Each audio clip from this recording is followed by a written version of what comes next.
So, ito ngayon ang aking gulay. Ang aking gulayan sa likod ng bahay. Ayan doon banda ang mais. Ayun, nakikita nyo ba may mga bulaklak na? At may mga buhok na rin ang mga mais. Ayan ang mga munggo banda roon. At aking namang sunflower ay mahahaba na. So, ito ang aking update pagkaraan ng 3 buwan. So, lagi ko na lang talagang iniisip na kapag nagtanim kami ay ayan ang aking ani, ang aking pitas, ang bagyo beans na tumanda na dahil 2 araw natin na hindi na pamitasan, kaya ngayon ay malalaki na sila. Pero ang akin na lang gugulayin ay ang mga butil o ang seeds na lang, at ang iba naman na aking napanguha ay aking ilalagay sa freezer dahil hindi naman natin kayang lutuin. So ito dito ang mga bulaklak ko, ang marigold orange color. Ayan, so tinanim ko talaga ito ng sadya dito because dahil ay may nagsabi sa akin na mainam daw ipaghalo ang mga bulaklak na ganito, ang mga halaman na ganito sa mga gulay natin para daw pangtaboy ng mga uod o mga bugs. So far naman guys, nakikita ko talaga na wala talagang kumain ng mga dahon dito, itong mga okra, ang mga alugbati o ang ibang mga beans na malapit sa dahon ng mga cosmos, ito kung tawagin sa atin. Pero hindi naman siya kasing baho ng cosmos natin. So, ito lang dito ay namimitis muna ako dito ng mga beans dahil ang tatanda na nga nila. So, akin lang silang tatanggalin mamaya at ang seeds na lang ang aking gugulayin, ilalaga ko na lang. At pagkatapos ng 3 buwan ay halos lahat ng mga gulay dito ay pwede na nating gulayin lahat dahil mahalalaki at mahahaba na sila.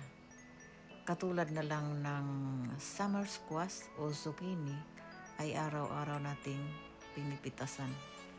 At ang pipino, halos araw-araw din ang pamimitas natin.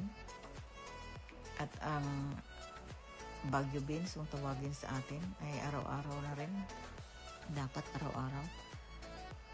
Dahil tumitigas sila pag hindi natin na panguhaan.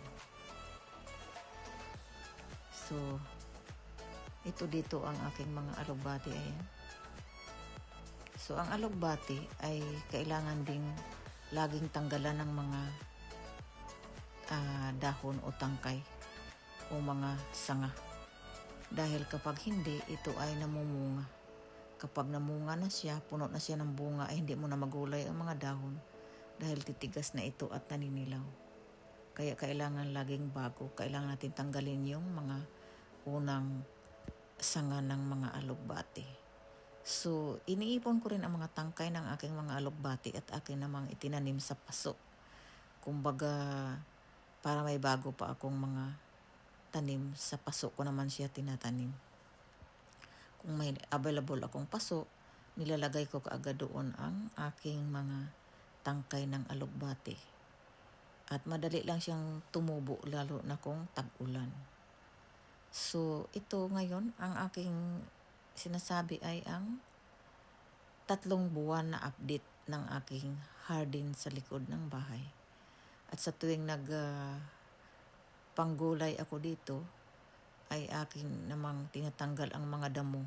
Sa tuwing may nakikita akong may mga damong tumutubo. Kasi ang bilis talagang tumubo ng mga damo, lalo na kung tag-ulan.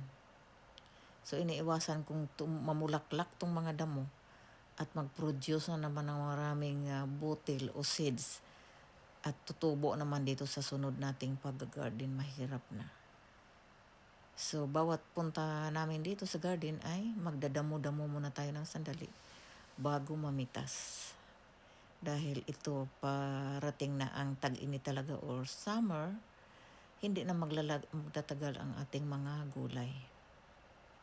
Sa ngayon malago siya dahil umulan at katutubo pa lang niya. So kung madalas umulan, ang lago ng ating mga pananim.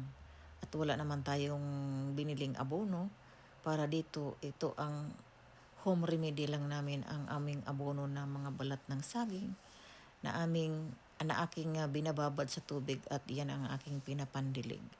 So far, parang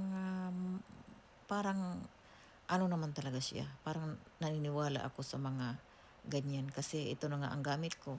So ibig sabihin, tumaba naman ang aking mga gulay at wala pa akong gastos. At hindi rin ako nag-i-spray ng mga chemical para safe talaga ang aking pagulay. Hindi ko na alalahaning hugasan ng marami kung aking i-sprayhan ng chemical. So ano lang talaga siya. Parang maiisip ko na organic ang aking mga gulay. Hindi ko na siya alalahanin na may masamang chemical pa ang mga dahon ng mga ito. So yan ang aking alugbati. So banda roon naman ang zucchini, ayan. At doon ang balde, ayan, ang balde nakikita nyo, ang malaking balde na yan ay puno ng ulan. So ang balde na yan ay nakababa dyan ang dahon, ay ang balat ng saging na puno ng ulan. Ayan, so puro ulan talaga ang nilalagay ko dyan. Nagsasahod kami ng ulan. At yan din talaga ang kadalasan naming pinapangdilig. Ayan, so tingnan nyo naman ang resulta. Okay naman siya kahit walang abono. Walang insecticide na pang-spray. So ganito ka lapyo talaga ang aking mga alugbati at beans. At ito pa ang aking malalaki ng mga parang matanda na talaga itong beans na to. Iba't ibang kulay ang aking tinanim, may pula, may green. At ito ngayon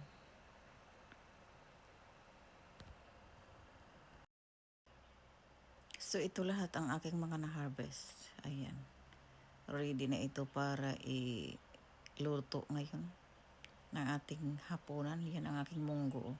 Ayan, ang dami na nilang bulaklak at may mga malalaki na silang sumisibol na na mga tangkay.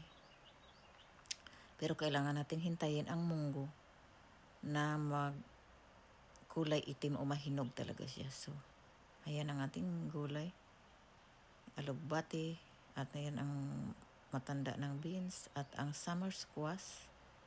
Yan ang lalaki na. Kaya kailangan ay ang buto na lang ang ating gugulayin. At lahukan natin ng alugbati. So yan ang ating summer squash. At ang aking, yan ang medyo mura pa na beans. Ito medyo mura to dito sa kabila. Kaya yan ang aking i-freeze para sa sunod na buwan kung wala na akong gugulayin. So ito lang ang aking update for 3 months sa aking harden sa likod ng bahay. Thank you.